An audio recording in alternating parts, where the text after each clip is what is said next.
This is The Pied Piper of Hamelin by Robert Browning, as read by James K.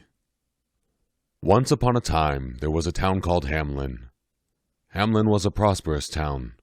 It was a port town on the river Weser. Barges full of corn would come down the river Weser and unload at Hamelin. There were silos full of corn in Hamelin. Barges full of wheat would come up the river Weser and unload at Hamelin. There were silos full of wheat in Hamelin.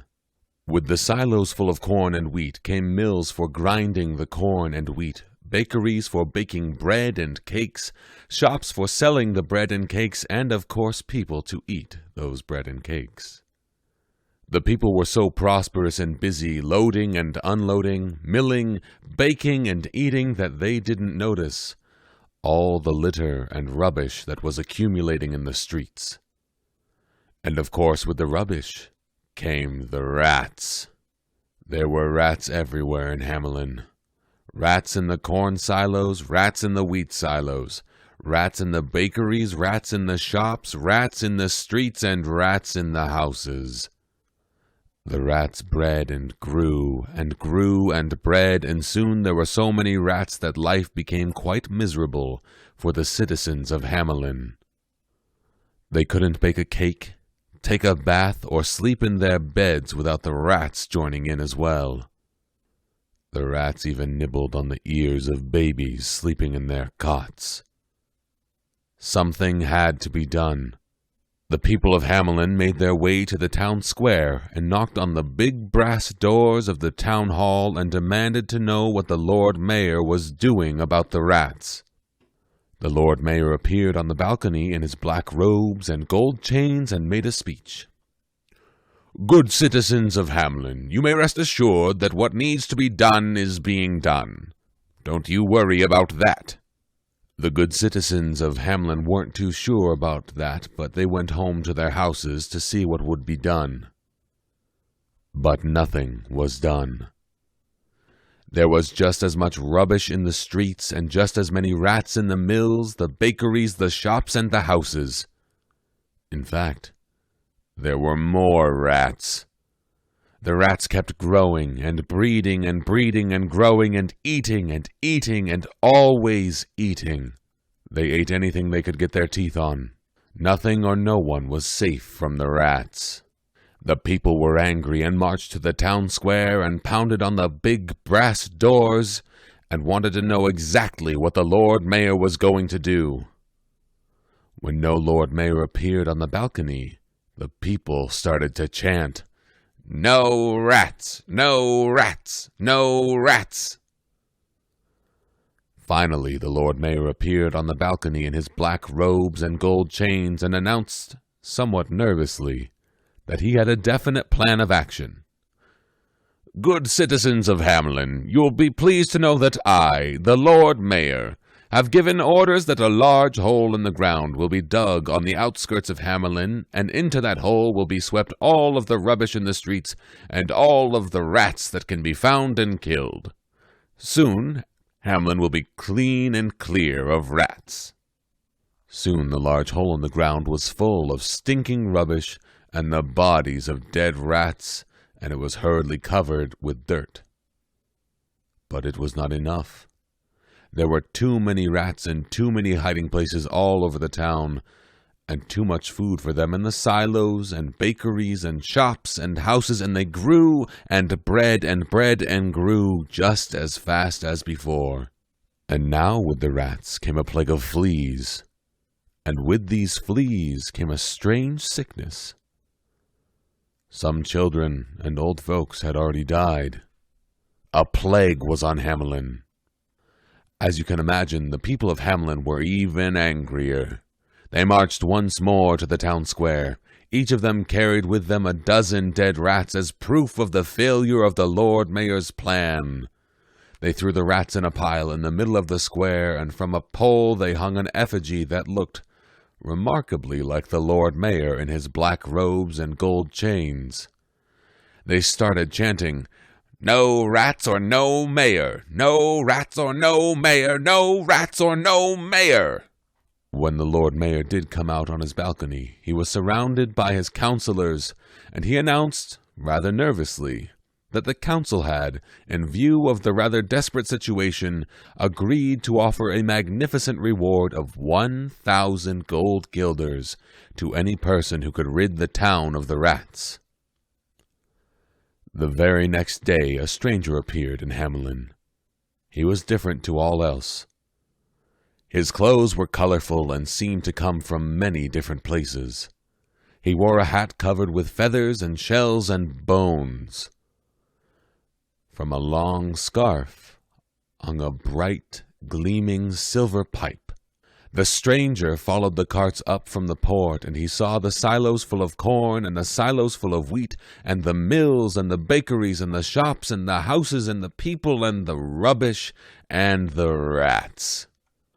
He walked quietly to the town square and knocked on the big brass doors of the town hall. He told the mayor and his councillors that for 1,000 gold guilders he could rid Hamelin of the rats that infested it. The mayor enthusiastically agreed, and the Pied Piper stepped outside. He stood in the square and looked quietly around. He took a deep breath and blew a note on his silver pipe that spoke to the rats of far-off places, of woods and forests and rocks and mountains. He blew another note that spoke to the rats of foxes and wolves and hawks and eagles. He blew a third note, and all of the rats in Hamelin started to scurry towards the Pied Piper. They scurried out of doors, out of windows, out of drains, and out of holes. They scurried down the lanes and streets towards the square. Now the Pied Piper started to play a dancing tune, and he danced out of the square, and the rats followed along behind. They moved out of the town and towards the port. At the riverside the piper stopped, and he placed just one toe in the water, and, as he continued playing, the rats continued dancing across the wharves and into the river. Rats by their thousands danced out of the town, across the wharves, and splashed into the river where they were drowned. When the last one had disappeared beneath the waters of the Weser, the Pied Piper stopped piping. He stood quietly looking at the water for a while, and then turned and walked back to the town square. The good people of Hamelin were celebrating the victory against the rats. At last they were free of the pestilence. The Lord Mayor and all of his councillors were up on their balcony, slapping each other on the back and making speeches. The Pied Piper waited for a quiet space and asked for his 1,000 gold guilders. The mayor called out so everyone could hear, 1,000 gold guilders? How could you have possibly earned 1,000 guilders? Why, everyone saw how, while the rats were drowning themselves in the river, all you did was dance about and play on that silly little pipe of yours. Here, be satisfied with 40 guilders and think yourself lucky at that. To the shame of the people of Hamelin, they agreed with their mayor and laughed at the Pied Piper as he walked quietly out of the town. The next day was a religious feast, and all of the adults were in the church as the Pied Piper walked back into town. He stood quietly for a while in the town square. Then he took a breath and played a note that spoke to the children of faraway places, clean air, and sparkling rivers. He blew another note that spoke to the children of fun and games and whales and dolphins and bright-colored parrots. He blew a third note, and all of the children started to run and jump and skip out of the houses towards the town square. As they ran and jumped and skipped towards him, the Pied Piper started to dance out of the square towards the port. The adults in the church heard all of the children go past, and they rushed out of the church to see what was happening. They called out to the children to stop and come back, but it was like they could no longer hear their parents' voices. The parents were relieved when they saw the Pied Piper turn away from the river and dance with the children towards the mountain. Their relief turned to horror, though, when a small door appeared in the side of the mountain, and first the Pied Piper and then the children started to run and jump and skip inside. The parents ran up to stop them, but it was too late.